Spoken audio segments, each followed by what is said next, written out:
You could have stuck up for me. But this is law school, Ford. The whole point is to argue, to disagree. But not with me at a time like this.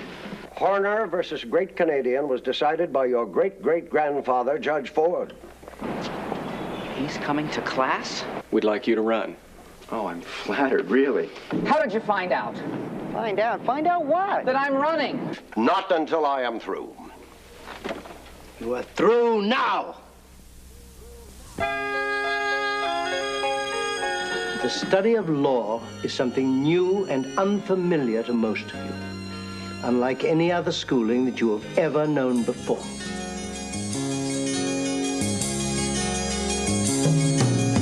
First years are hard years, much more than we know. With good friends to love us, we'll feel every blow. Stay open to all things, unknown and new.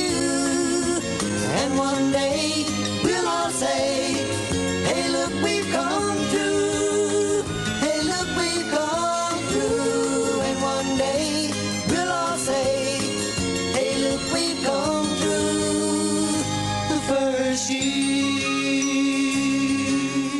You teach yourselves the law, but I train your minds. You come in here with a skull full of mush, and if you survive, you leave thinking like a lawyer.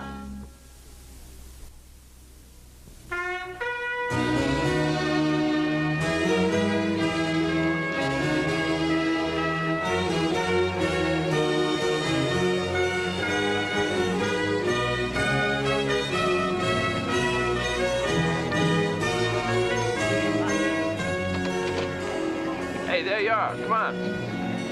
We'll go up and see him right now. Okay, look, if you guys really want this to happen, let me handle it. Make your pitch when I give you the signal. Well, why do we have to be so careful? Because he's the right guy for the job. He's a winner, but he's very busy. He's under a lot of pressure than any good man should be. Don't you agree? Hi, all right. Got some friends. My contract notes? You found them. Fantastic. Oh, contract notes. Excuse me. Let me introduce June Decker. Hello, Hart. Ben Allison. And yeah, Tim Rand. James T. Hart. They're all members of the Law School Council. The Law School Council. Why? Something wrong? No, Hart. June, why don't you start? Well, we've heard a lot about you. We've been watching you. We see how the other first-year students relate to you, and we know you're a good student. Every year there's one vacancy for a first-year student on the council. We'd like you to run. Oh, I'm flattered, really. But I can't. When you brought this up, I told you I couldn't. I'm sorry. I've got too much work to do. I can't run. I'm barely keeping up with my classwork. Well, you think about it, Hart. It's nice talking. We'll check back with you. It would look good on your record. Call if you have any questions at all. Right there. Anderson, I don't think that man wants to be on the council. Oh, he does. I know it. Now, just leave everything to me, will you? I'll manage his campaign. I'll write his speeches, make his appointments. The whole shot. We'll see. Okay, Hart, the next step is going to be... Why did you do this to me? Why me? Why not Logan or Bell or Ford? That's it. I left my contract notes with Ford. Hart, wait a minute. Oh! Listen, I'm sorry. I should have knocked. He is not an escaped lunatic. He's just an average, ordinary law student. I'm going. I'm sorry. I had no idea. Hart, relax. This is my sister, Tracy. My father is here interviewing third-year students for jobs, so Tracy came along to visit me. This is Hart, our resident expert on Kingsfield. My contract notes. Oh, yeah, I borrowed them because my father always likes to quiz me on contract stuff. And if I don't know the answers, he practically falls apart. Yes, you don't know our father. He has these very rigid ideas.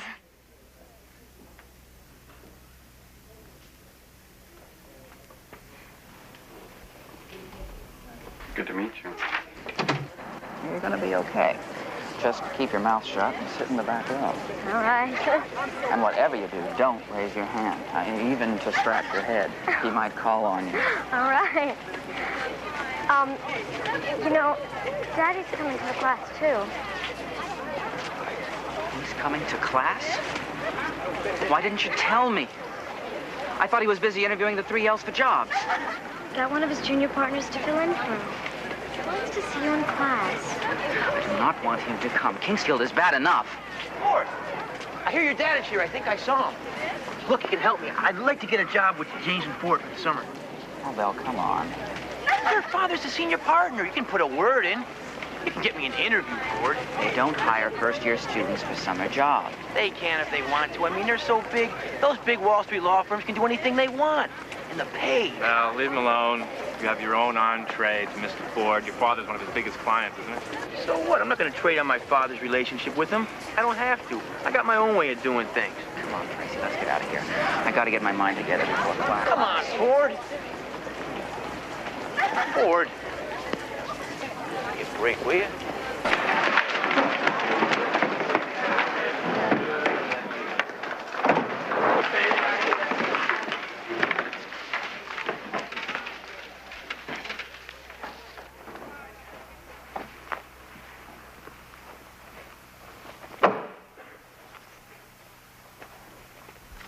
Now, we are entering that brief season of madness in which the leading law firms of this country invade our campus with the intention of hiring some of our graduates. It is therefore entirely appropriate that we should review what constitutes offer and valid acceptance. First of all, let's take the simple case of Bates versus Condor Bank. Miss Logan? The Condor Bank put up a sign offering to pay a reward to anyone who caught someone robbing the bank. Someone did rob the bank, and a man named Bates caught him. Bates went to collect the reward. And do you know what the bank did? In typical fashion for a bank. I know precisely what the bank did. Some in this class may not, and never will if you persist in your personal and irrelevant comments. Mr. Hart. The bank said Bates should have come in before the robbery and made a formal acceptance. You know, say, I accept the offer, I'll keep my eyes peeled, and if somebody does try to rob the bank, I will apprehend him. Since Bates didn't do that, the bank refused to pay anything. And the judgment of the court?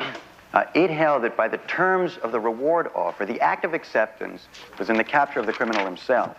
Acceptance, therefore, doesn't always have to be verbal. Sometimes it can be an act. Now, what if Bates had not seen the award offer? What if he went out and captured the criminal as a good citizen doing his duty? Now, what then? Should he still receive the reward? Mr. Ford. No, sir, I don't think he should be given the reward. It is not possible to accept an offer if you don't know about it. In other words, you don't wish to reward the good Samaritan who goes out and captures a dangerous criminal. Sir, I do not see the bank as being obligated to reward someone who isn't concerned.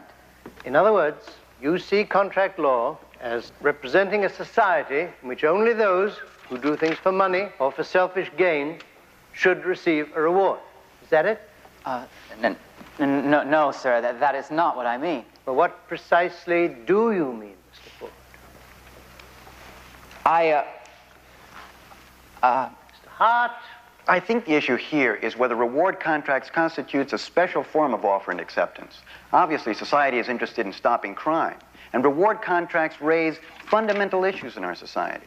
And the two examples you gave, Bates's actions were the same. He stopped the criminal. But the motivations were different. In one, the motive was to get the reward money, and the other was to stop a crime. Now, what part does motive play in contract law and in reward contracts? Hart!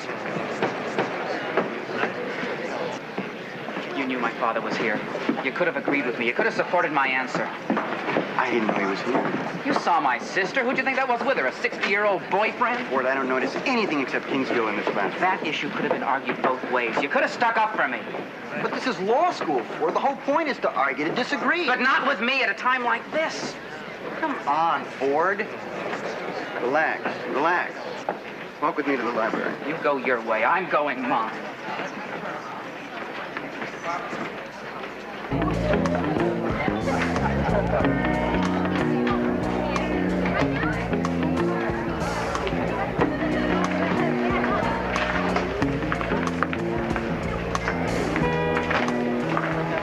Can I help you? Yeah, I'm looking for Jim Hart. How old are you, honey? 18. 16. Well, you're gonna need some food in front of you. Oh. A hamburger, okay? Sure. You a friend of Hart's? I'm Ford's sister. Oh, sure, I know Ford. All right, Tracy, I'm glad you're here. Is Ford coming in tonight? I was hoping to see him. Oh, he's with my father. No. Well, can I get you something? Well, I already ordered a hamburger. Can I get you anything else? Coffee, milk? Could you sit down and talk for a second? I was hoping maybe we'd be too busy.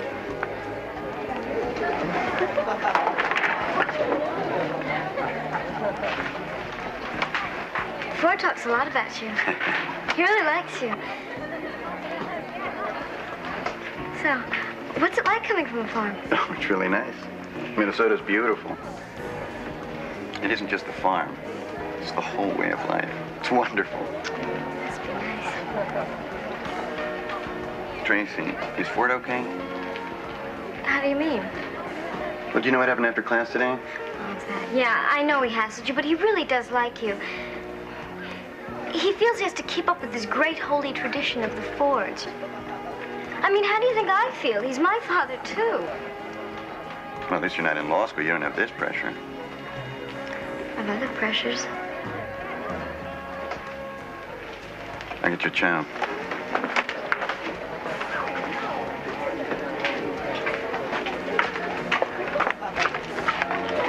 There you go, Hart. Hart, wake up. You're working. Art. Ernie, what would you think if I ran for the 1LC from the Law Council? I think you'd win. You mean that? Sure. I've seen the way the guys react to you. You're liked, admired, you're not a stuffed shirt, you have a good chance. Yeah, it might be nice to have the 1L member of the Law Council waiting on tables. If you know what I mean. Might give it a try. You could have cited the case of Mason versus Jordan. You might also have cited Horner versus Great Canadian. Why didn't you? Because I didn't know about those cases. Why didn't you? I don't know. They're all well-known cases dealing with reward contracts and offer and acceptance. They weren't in the case book. You could have found them in the library. Horner versus Great Canadian was decided by your great-great-grandfather, Judge Ford. How do you expect to survive here? Father, I am doing the best I can. I have organized the study group I am with. I am working 15 hours a day. I am really trying. No Ford has ever needed a special dispensation to enter the firm. Dad, please. I suggest that you consider your position. You might, for example, press yourself a little and work all night. I used to. And then you might thrust yourself forward in Kingsfield's class. I'll be there, by the way, watching. Another thing. There is one seat allocated for a first-year student in the Law Council. Why don't you put yourself up for it? Oh, Father, I don't think I'd have a chance. I haven't got the backing. You are a Ford. Fords try. Besides, one of the members of my study group, Hart, the one with all those wonderful answers in class this morning, they're trying to get him to run. He's very popular. I'm sure the study group would line up behind him. You organize that study group. They'll be loyal when they see your campaign. People vote for the man who is best. And that can be you if you want it to be. You do want it to be. Yes.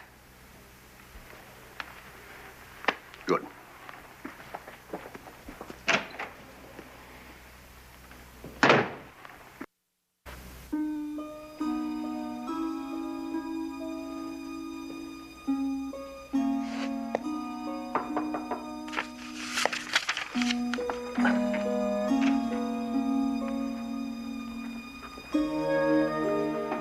I have to put up a sign. Will you leave me alone? Could we have a little talk? I know the pressure you've been under. I just talked to Tracy. Will you stay away from Tracy? She is 16. What's the matter with you? Let's just talk for a minute. No, we cannot talk for a minute. I am too busy. I don't have time. I'm doing a complete review job for Kingsfield's class tomorrow. Tomorrow is going to be a different story. I'm going to know this stuff cold. Okay. Hart. Maybe I am overreacting. You could do me one favor. You're the big contract law expert. Sometimes I think you know what Kingsfield's going to say before he says it. Not often. Yeah, well, do you think he's going to stay with reward contracts tomorrow or skip ahead to indefinite contracts? Ford, I'm not a fortune teller. I don't know. But you do. Look, I don't have time to study both in complete detail. At least give me your best guess. Guess! He's going to stick with reward contracts.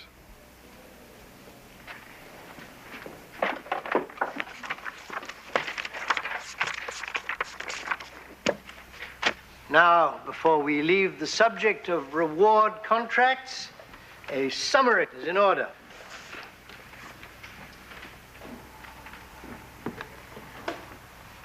Miss Logan, would you undertake to enlighten us?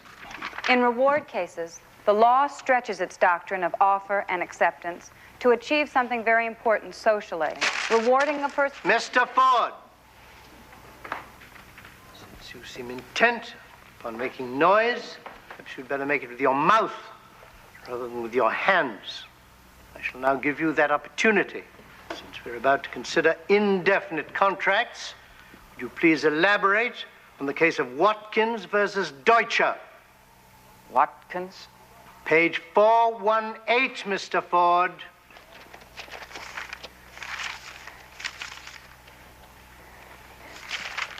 Sir, I spent the entire night studying reward contracts, sir. Ask me any question about them, sir. I haven't been to bed, sir. I didn't think we'd be through with them so soon. I mean, you've skipped 3 whole cases, sir. I am not interested in excuses, Mr. Ford. I suggest that you sit down, take out your pen, and make careful notes of the ensuing discussion. Since you will not be a participant, you might as well be a scribe and get something out of this class. Excuse me. Yeah, get out there. Hi. I'm glad I got you. Here it is, the whole platform. James T. Hart for Law School Counsel. Read that, you'll know exactly what I'm talking about. Okay. Hi, James T. Hart for Law School Counsel. Make sure you vote, huh? Hi, how you doing? James T. Hart, Law School Counsel. Read that. Hey! James T. Hart, Law School Counsel. Huh? I like it. Right, straight, reliable. Not bad. Well, it's not flashy. You can say that, but in law school, the duller the better. Well, I wouldn't exactly say it was dull. It may not be too inspired, but I don't see it as dull. I wouldn't say it's the kind of thing that make you go join the Crusades. And again, this is law school, man. You gotta understand the mentality. And sip it is safe. There you go. Some manager. Hey, you're a shoo-in. Look at this. James T. Hart, Law School Counsel. Look at this crowd, huh? There you go. James T. Hart, Law School Counsel. Now I see what you two are made of. All this time working behind my back. Behind your back? Nothing's behind your back, Ford. I was the one who told you we were trying to get Hart to run. Yeah, but you made it seem like you didn't want to. And you did it just because... How did you find out? Find out? Find out what? That I'm running. Tracy. You've been seeing Tracy. You're running for law counsel? Straight. Honest. I'll never forget this, Hart. You ruined me in class, in front of my father, all because you knew all along you were going to run and you didn't want opposition. Ford, you're flipping out. That was never in my mind. And I know why, Hart. I know why. Because you've hated me. You've been jealous of me. Oh, you pretend to be my friend, but you've hated me all along because of my family. I've seen it happen before. Well, we are better, Hart. Not because we're richer. I couldn't help that. We are better because we don't stab people in the back.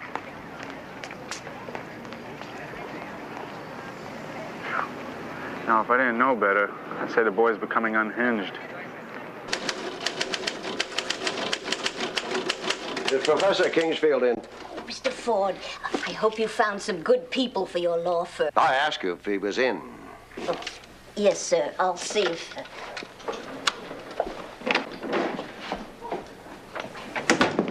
I want to talk to you. Perhaps you'd better sit down. Charles, I have sat in on your class for 2 days. I have watched the way you have torn into my son.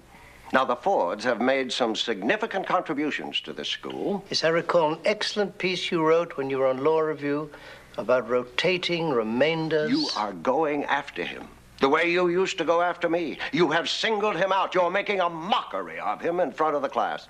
I want it to stop. That is enough. I am just getting started. Then I advise you to stop now. Do you think I'm going to let this go by with no response? You are picking on him because he is a Ford. You're trying to belittle a student whose family has produced some of this country's great lawyers. I have advised you to stop. You can't tell me what to do. I'm not in your class anymore. Because of our long relationship, I have tried to give you every benefit of the doubt. But since you seem incapable of composing yourself, I must ask you to leave. Not until I am through. You are through now. Good day, Mr. Ford.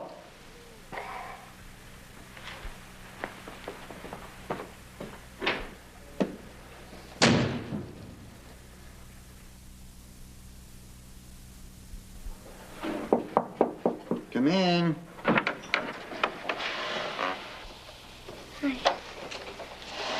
I can't sleep. I thought you might like to go for a walk or something. Tracy, I think you better go back to your hotel. I can't go for a walk with you. I can't do anything with you. I'd like to, but I can't. So you think there's nothing going on between us, then?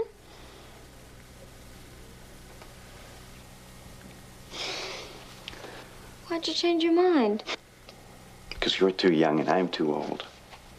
I'm growing all the time. You certainly are growing. You're also leaving. Oh, hi. Excuse me. Hi. Hey, you ready? Here we go. This is going to be your first major speech, so we'll rehearse it. Let's go. Oh, we can't attack Ford. I can't say this. But Ford has nothing to do with this. Now, come on. I've worked on it for hours. But this isn't me. Hart, you gotta say something. Let me think a minute. Okay. It's good. Set the atmosphere. Good. The food in the cafeteria needs more than better supervision. It needs a rebirth. It needs to become food. Right, you got him. Got him. Major lectures should be taped, put on cassettes, and made available on a non-profit basis so they can be listened to again. Why not even while you're sleeping, which is why you missed them in the first place. They'll love it. They'll love it. 20. That's Bardos versus... How do you pronounce it? Shawensky. Sorry. Supreme Court.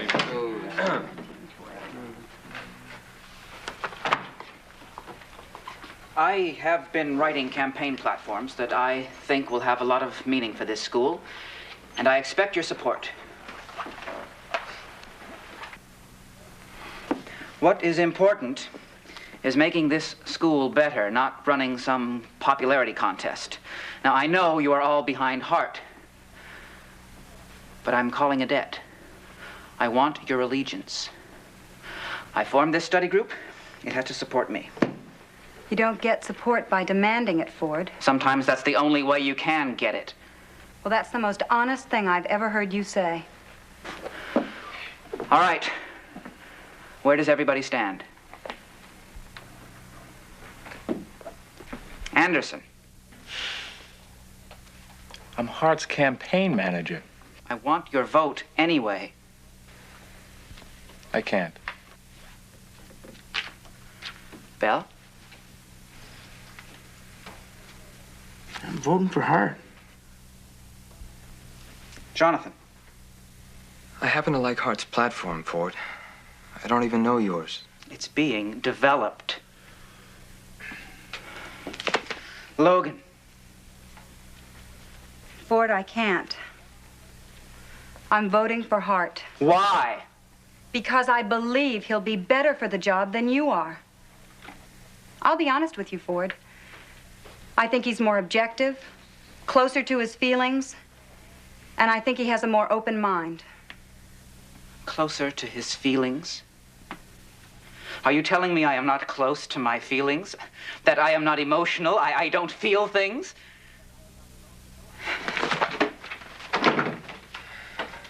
Professor Kingsfield, the dean is here to see you. Never keep the dean waiting, Mrs. Nottingham.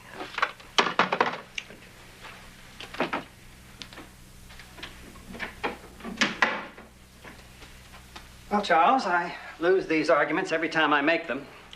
This is the 4th time in 2 years you've seriously antagonized an alumnus. So, I'm going to make another attempt. Something has to be done. Mr. Ford is pressuring for your retirement, and you know how much weight he carries with the alumni. This school does not depend upon the firm of Janes and Ford. It depends upon principles. I know that, Charles, of course. Then what precisely are you asking of me? Can't you try to patch things up? You did kick him out of your office. He deserved it. He suggested I favor one student over another. For the good of the school, Charles, bend a little. Bend once in your life. You may arrange a meeting with Mr. Ford here in this office, if that is what you desire. Then you'll apologize. Excuse me, I believe Mr. Justice Reynolds is waiting for a telephone call from me. Thank you, Charles. I feel I've made some progress. This time I don't know if I've lost.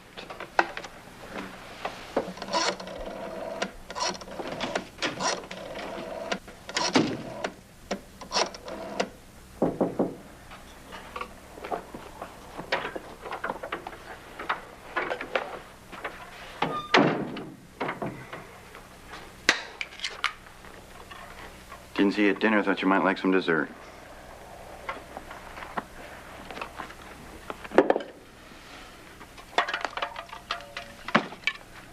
What are you working on? Ford, I'm not a traitor. I'm your friend. Then withdraw from the election. Withdraw from the election. I only just got started. You won't lay off me in class. You won't withdraw from the election. You turn the study group against me. You try to turn my kid sister on. Ford, you're crazy. Oh, I'm crazy. Well, we'll just see about that.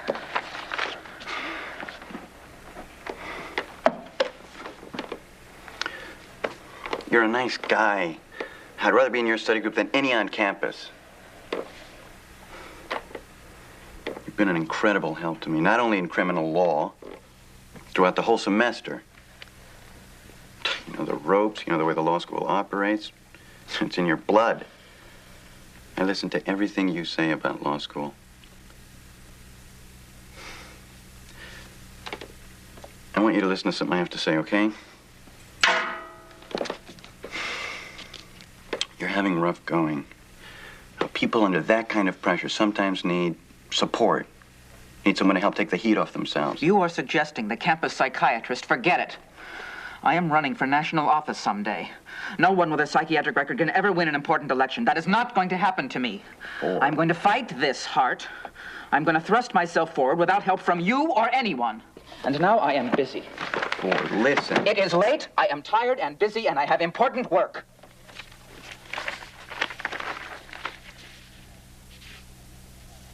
Do you want the beer? No.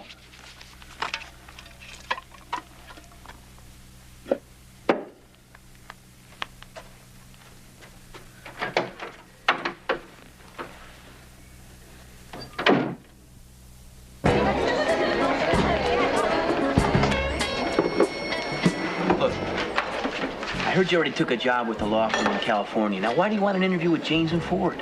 I signed up. At least it would give me a chance to meet the great Mr. Ford. Let me take your place. I can make it worth your while. I mean, everybody can use a few extra bucks, right? Look, Bill, you're a first-year student, and law firms don't hire them for summer jobs. If you were a third-year student like me, then, I don't know, maybe. I know I'm just a 1L, but he's going to hire me when I show him the work I've been doing. Property outline. How much extra bucks did you say? Your resume is impressive.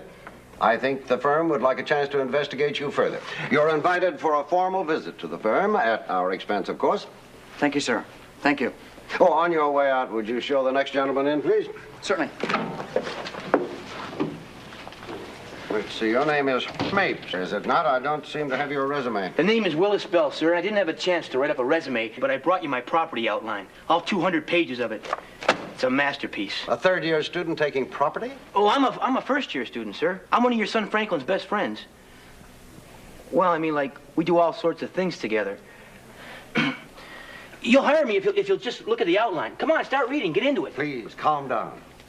Just look at it. You'll love it. Put your eyes down on that paper, and you'll find that Bell here is going to excel at your law firm. I don't intend to hire you now or in the future, Mr. Bell, nor do I ever want to see or hear of you again. But my father's one of your biggest clients, sir. You're Elias Bell's son? Yes. That's worse. Let me tell you that never in my entire career have I allowed myself to be influenced. I didn't mean to mention it, sir. I didn't mean to. Just forget I said it, okay? It's just that I wanted you to take a look at my outline on property, sir, which I know would make a terrific impression on you if you just take a look at it.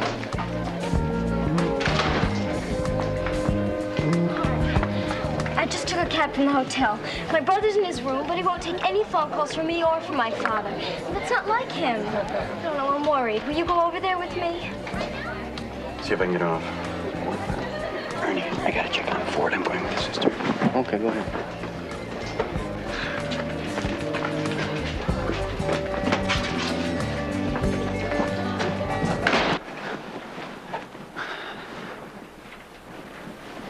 I think you'd better wait in my room. I think it'd be better if I talked to him alone. You might get the wrong impression if we talk to him together. No, I want to come too. Okay, but let me try first. Ford? Hi, where have you been? I've been looking all over for you. I called the tavern. What's going on? Hold it. Ford? Ford, it's Logan. May I come in? Listen, you got your speech in exactly 10 minutes. Let's hit it, huh?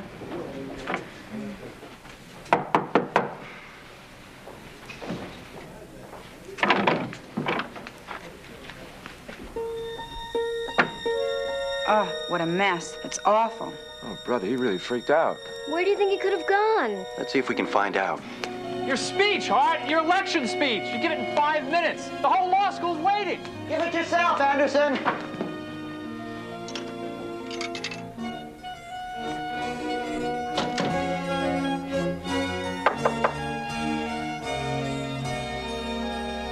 Yes? I'm sorry to bother you at night, Charles, but I've had a very busy schedule. The dean says you've got something you want to say to me. Indeed, I have.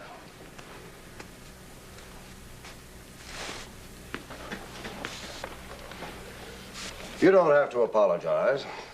I accept the fact that you are willing to. I had absolutely no intention of apologizing. What? The dean said. The spectrum of individual relations. What are the ends of the spectrum?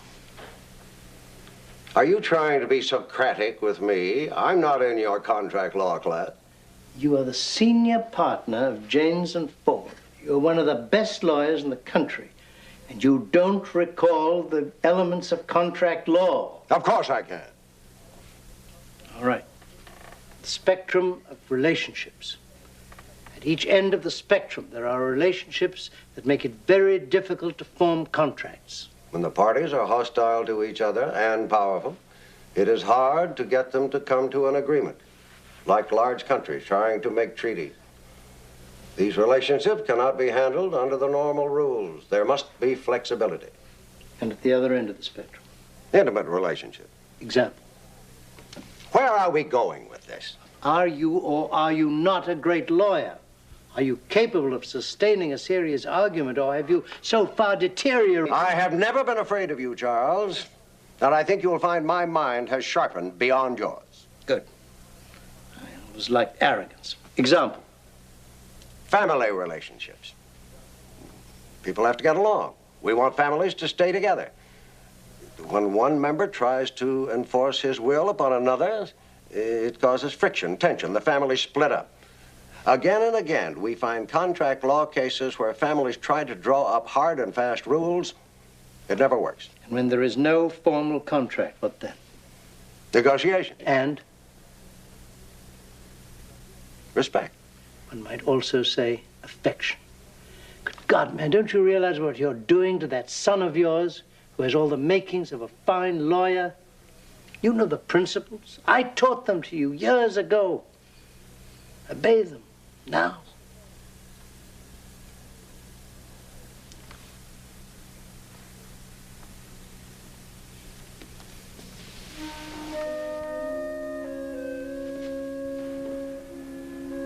Don't think for a moment you're going to get an apology from me for going to the dean. Our relationship is within the spectrum, my friend. After so many years, there are elements of respect and affection that need no apology. In that case, I apologize.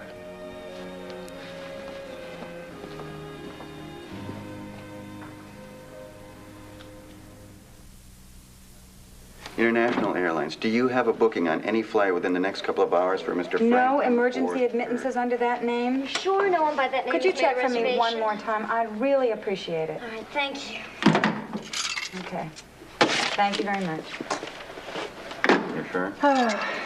Got no more change. I've made 14 calls. 11. Not a clue. Maybe he just went home. Oh, no way. You wouldn't go back there. Where would he go? I'm really worried now. Logan, take Tracy to your room. I've got just one wild idea. What is it? It's probably nothing.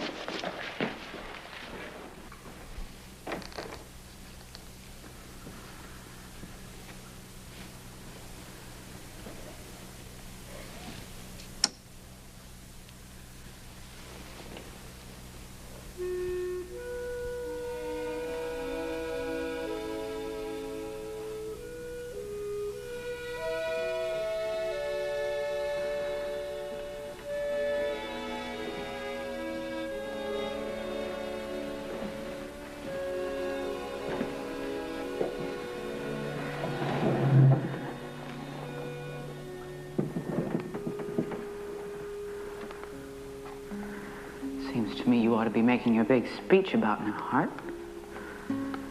Telling all the law students what a great leader you're gonna be. What's the matter? Don't you think you even have to make a campaign speech?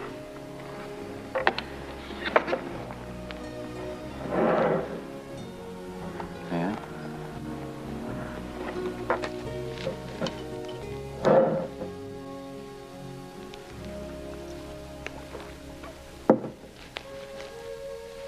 Can't let your father do this to you, Ford. We need you. They have the study group. Sure you'll be glad to take over that function, too? Running away from school isn't going to solve anything.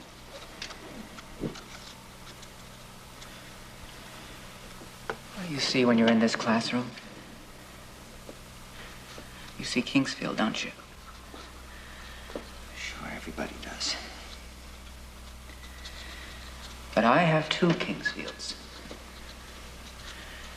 The other one is that particularly haughty fellow on the left. That judge with the great cold eyes and that tight mouth. That happens to be my great-great-grandfather. Good old, horrible Judge Ford. And every day, when Kingsfield is talking, the old judge snarls down at me, reminding me that I'm not as good a lawyer as he was, not as good as his son was, and certainly not as good as my father is. I didn't really need my father to come down here and tell me what a dummy I am. Good old great-great-grandfather has been doing it all along. The great tradition of the Fords. I've come to pay my last respects. Why don't you join me in a toast to the old creep? Ford, you're a great lawyer and a great person. Don't worry about me, Hart. I'll get a job driving a truck.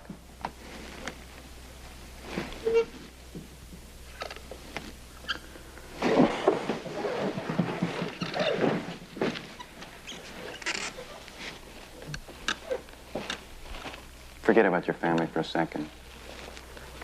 You didn't come here to pay your last respects to Gramps. You came here because you love this place.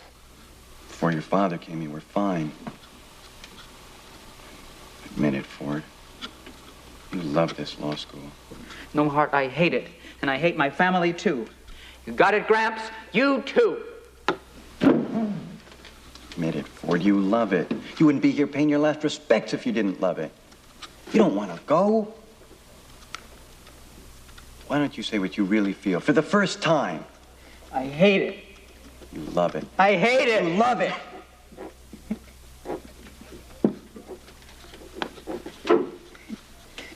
Damn it, Hart, what are you doing to me?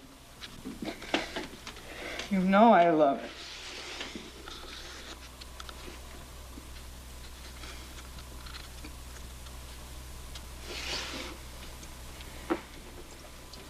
You gonna let this good bottle of booze go to waste? What about a toast to Anderson? Two best candidates for the election don't show up. And old Anderson gets a free shot at the vacancy.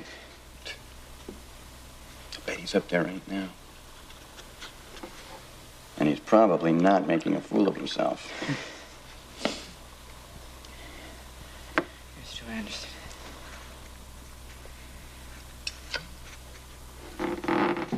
Do you think a couple of campaign slogans are in order? Anderson for law school counsel. Anderson for president. Anderson for king. Why not? A campaign for the king. Okay. How about Anderson for president of the Women's League and the PTA? How about a piece of chalk for you? How about starting with Anderson for president? For president. You keep on with the slogans. I'm going to make one more toast to good old Gramps.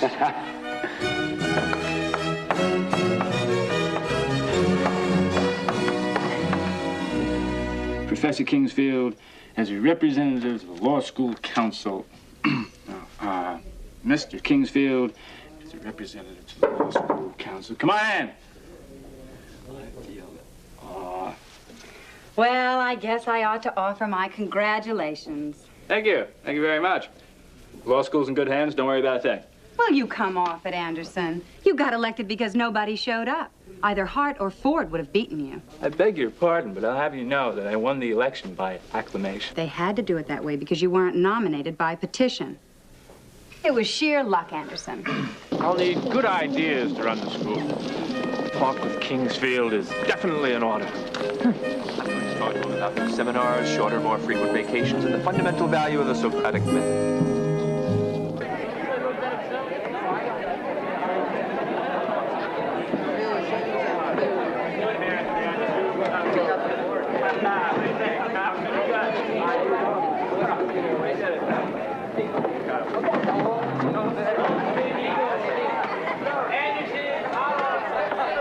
I don't believe that.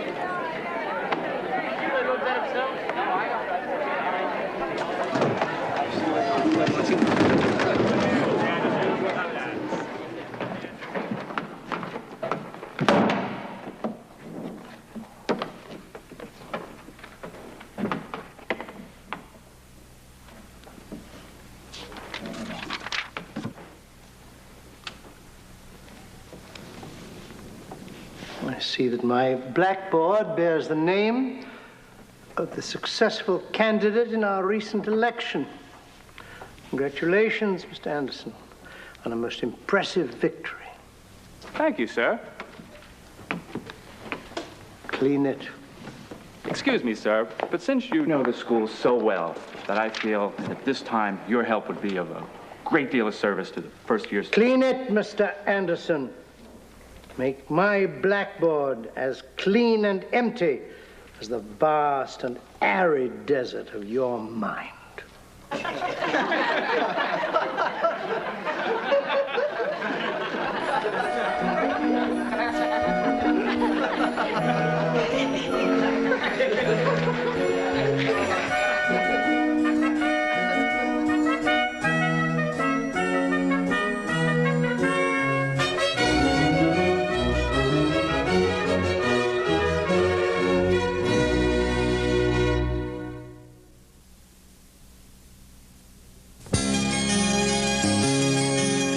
First years are hard years, much more than we know. With good friends to love us, we'll fill every road. Stay open to all things, and one day